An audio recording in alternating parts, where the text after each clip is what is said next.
Hello beautiful soul! Welcome back to my channel. Virgo, this reading is for you. Tingnan natin, silipin natin na iyong July, August, September. 3 months, no? Virgo, tingnan natin ang July mo. Ba yun? Your July. Maraming salamat sa aking subscriber, new subscriber, cross-watcher, at sa mga bago pasok dyan. Welcome to welcome sa bahay ni Ate Aimee. This is for July. Sisilip lang tayo, no? Kung ano pang meron sa July, August. By August, by Virgo. Tingnan natin ang August ni Virgo. Virgo, your August. Walang tayo na 4, no? Ayan. Para naman sa yung September.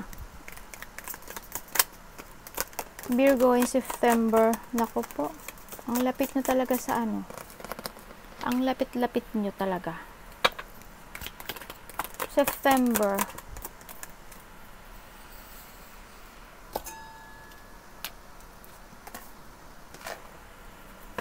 Virgo in September. Please show me.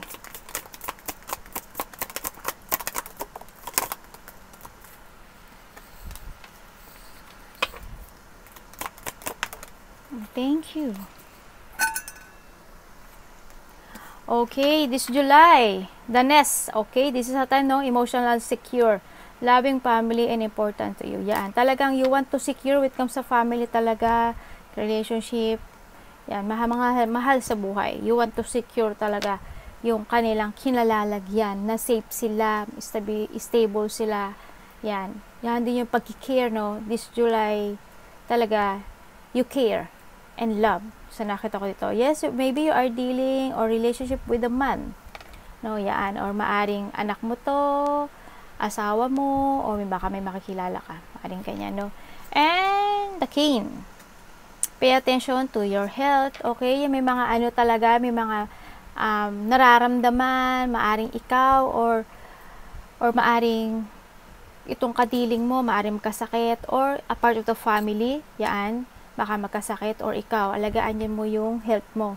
No? And yes, complete from admirer. Mukhang, kung ikaw is may asawa na, yan, more on love, more on, this July, more on love, ano? Care and love, ang nakikita ko sa'yo dito.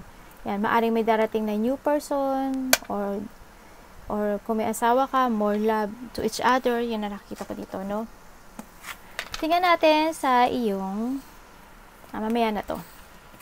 Okay. Ano pa ang pwede nating malaman kay Virgo this July?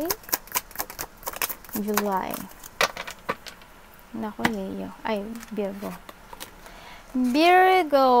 Okay, yan. May mga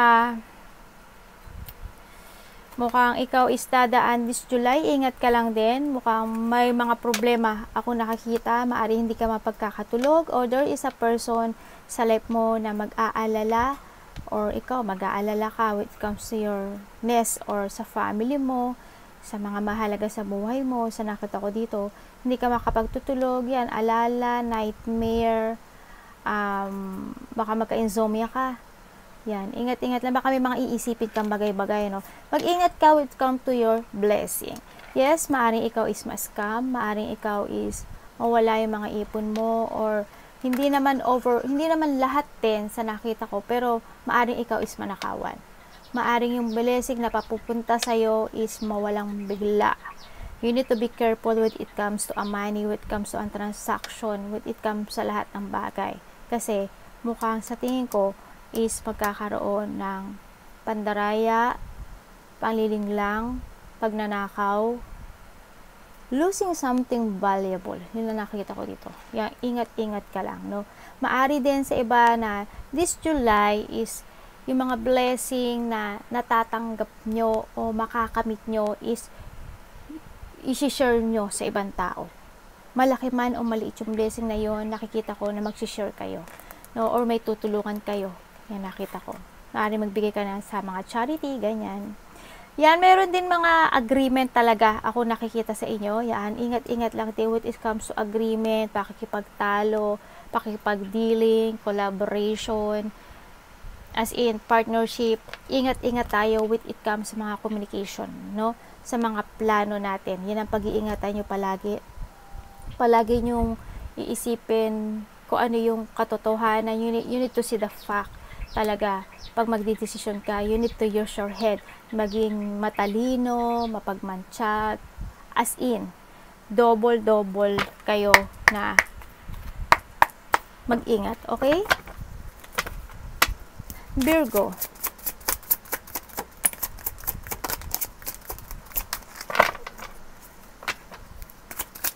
July. Thank you. Wow. Success to ah. Okay, this July. Wow. Yes. You are now a new horizon. Okay? Andito na yung success mo. Ako, wag mo lang pa, yung blessing mo bumaliktad kasi wag mo lang higpitan mo maigi ha. Higpitan mo because the blessing is coming to you. There's a reward, there's an achievement. This July, no? Hindi man sa'yo maaring achievement mo when it comes to your family, anak, supporters, yan, no? Hindi man sa'yo tumama yung blessing na yon, yung achievement na yon. Halimbawa, yung anak mo. Yung anak mo nakapasa, yung anak mo ang galing, ang talino. There's also an achievement, di ba? Yan, there's an achievement coming in. Nakita ko dito, mas more ka pang marirecognize ng mga tao or marami makakakilala sa yung tao. Because the blessing kasi is bumaliktad, pero sa nakita ko dito, malaki man o maliit ito, may mananalo. Hindi ko alam kung saan ka mananalo, sa gamble or sa pamilya. Nakita ko din more on bonding with it comes sa family, mga kaibigan, sa nakita ko dito. Basta mag-ingat ka lang din sa pwedeng mga mag-backstab sa'yo. Yun ang nakikita ko dito. This talaga dito, July, makakaramdam ka na masakit yung likod mo. Or there's a person here na sasakit yung likod. Bandang likod siya. No, yan nakikita ko. Yan, more on celebration. Sa nakita ko dito, happening, bonding. Sa nakita ko dito, no. Yan, may mga pagkikita-kita o union na mga malalapit sa puso. Malalapit sa buhay. Yan nakita ko dito, no. Tingnan natin ang iyong August. Wow, the crown. Yes, honor and respect will come to you. Yan, sabi ko sa'yo, makare-recognize ka dito. Yan, may mga blessing naman na darating this July. And now, ipuputong mo na yung iyong crown sa uluhan mo. No? Sa nakikita ko dito. Yan. May hando na yung respeto nila sa'yo. Hahanga sila sa'yo. Yan, nakita ko doon. And then we have someone is trying to come between you and friend or something you want. Yan daw. Maaring may mga disturbed person. Disturbed person or disturbed na na makakapagpasira sa iyo. Yan, mag-start ka naman ng July eh. July is disturbing talaga ang mga magaganap. You need to be alert, no? We have the pin. Okay? Maybe there's may mga career or may mga opportunity pa na darating o papasok this August, no? Yan, career, job, yan, may mga opportunity pa na available sa'yo, no? Sa nakita ko dito. Baka mas more idea ka pa siguro na susuungin or darating sa buhay mo o may isip mo. And yan, then we have the tiger. Siguro, maybe you are dealing with the Leo, a fire sign, sa nakita ko dito, or maybe may malapit ka sa Leo, ganyan. Sa nakita ko dito, may mga doing something risky, taking a chance. Yun nga, sabi nga dito, there's a job, yan, siguro you need to take a risk, maging matapang ka, tatag, tibay ng loob, and inner strength, no, sa nakita ko dito. And sa nakita ko rin dito, be patient din, syempre, sa lahat ng bagay. You need to think muna bago mag-action, ha, sa nakita ko dito. Ilabas mo yung iyong pagiging matatag na tao. Nakita ko rin dito matulungin ka. Yan. Tingnan natin ang iyong Virgo in August. Virgo in August, please show me. Virgo in August.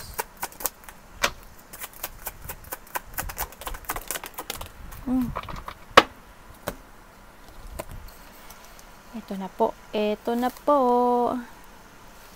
Okay, talagang mukhang magiging busy ang lahat. This August, mukhang magiging busy at yan nga siguro more on helping person. Ako nakikita, may mga pag-aalala, may mga depression or magkakaroon ng mga iwo-worry. Ako nakikita dito sa iyo, no? Baka may mga magkasakit. Ako nakikita ko dito, sumakit yung ulo mo, yung katawan mo, ma-stress ka, hindi magtulog, ganyan. Siguro makakaramdam ka na feeling mo, ikaw na lang yung lumalaban. Lumalaban sa mga hamon ng buhay, no? Yan, nakita ko rin dito na may mga magaganap na mabifail ka. Sabi ko sa inyo, maging matalino kayo sa lahat ng bagay. Maging matalino. You need to be alert. Okay? Ayan, baka may iba dito is tutulong kayo. Yan, more on pagtulong. Ang nakita ko dito, ingat-ingat lang. Kasi makakaramdam ka ng pagod. Magkakasakit. Hindi man ikaw, a part of the family, ang nakita ko ito. No? Ingat sa mga health nyo. Virgo in August. Pagod ang nakikita ko sa'yo. No? May stagnant ka daw at ikaw is mabe-burn out. Nakita ko rin dito talaga na ingat-ingat ka kasi nakikita ko na magkakaroon ka ng financial problem sa iba. Para iwasan yun, alam nyo naman yung gagawin nyo, ha? Alam nyo na kung paanong iwasan. You need to trust your intuition. Tandaan mo, always make a plan. No, always make a plan. Isipin mo munang maigi kung tama ang direksyon na tinatahak mo. Isipin mo munang maigi bago ka umuo. You need to plan. May mga decision na dapat you need to be careful. Dahil maraming tao or may tao ako nakikita na makipag-cooperate or collaborate sa'yo na may sikreto. Or maybe you, ikaw Virgo, baka may sikreto kang tinatago or may mga tao makikipag-usap sa'yo na iba ang nasa utak. Marami silang lihim, hindi nila sasabihin ang lahat ng katotohanan. No, may mga paglilihim. Magkakaroon ka ng mga options in life this August. No? September. Okay, sabi ko sa'yo, the fox. Ingat talaga, yan. Nakita ko naman talaga na may mga magkakaroon ng distraction. Kasi fox para sa akin is pangliling lang, pandaraya. No, sa nakita ko dito, may magkakaroon ng mga yan, it comes sa business. Ingat talaga. No, ingat ka talaga. Kailangan mong damihan yung mata mo. Buksan mo yung mata mo. Maging pineapple ka, no, sa nakita ko dito kasi maraming obstacle ang dadaan sa'yo. Pero ma-overcome mo daw ito. Kung magiging alerto ka lang at buksan mo ang iyong mga mata. Yes? More on transformation. Yes? A change for a better. Kung itong mga ito is malalakpasan mo starting this July, August, and September, change for a better ang magaganap sa'yo. No? Magiging very successful ka. Virgo in September. Please show me. Virgo in September. Virgo in September. Please show me.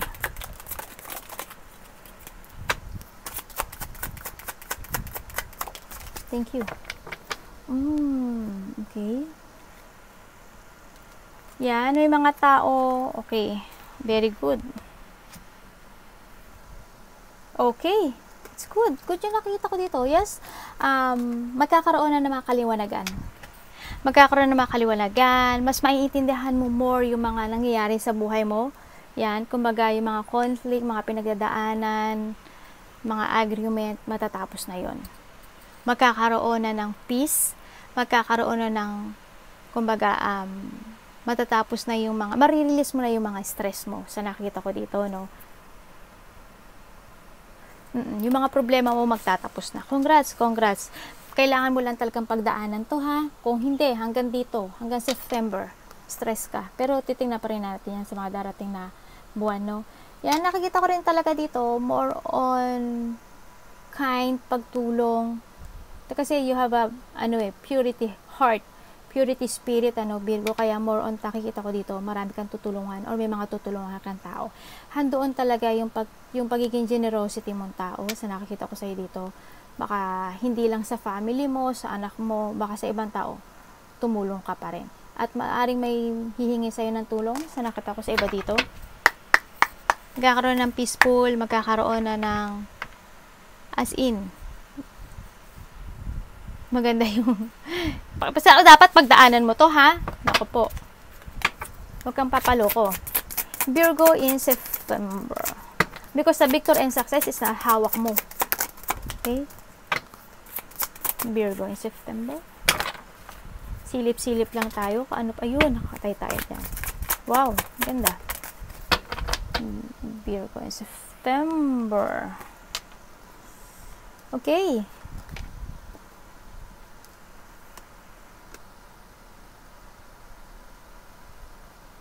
Nako, mag-ingat ka talaga. No? Mag-ingat ka sa pwedeng manloko sa iyo. Ay, well, sa nakita ko dito, kung mapagdadaanan mo itong lahat at sa September, just kasi magkakaroon ng transformation sa iyo, malaking pagbabago sa buhay mo, magkakaroon ng mga pagpaplano, no? Handito na yung maaring umalis ka sa isang sitwasyon or aalis ka na sa sitwasyon na hindi naman na mag-work sa iyo anymore. Sa mga tao, umiwas ka sa mga tao na pwedeng mangloko, mandaya, magnakaw, manglinglang. Okay? Sa mga conflict na And then, yes, we have the Queen of Wands. Then talaga, planning, strategy, ang nakikita ko dito. May mga isa-sacrifice ka sa nakita ko dito. And nakikita ko naman na babalik na uli yung pagiging matapang mo, strength mo, pagiging, yun nga, yung pagiging fairy fashion mo, yan. Babalik na yung iyong charisma. Yan, ang nakita ko dito. Magiging matatag ka ng uli. Yan, courageous, confident, independent, very strong person, and pagiging matulungin, no? Ikaw, by September is mas more ka pang magsha-shine sa nakikita ko dito. Yun. Good luck, arigato. Namaste. God bless.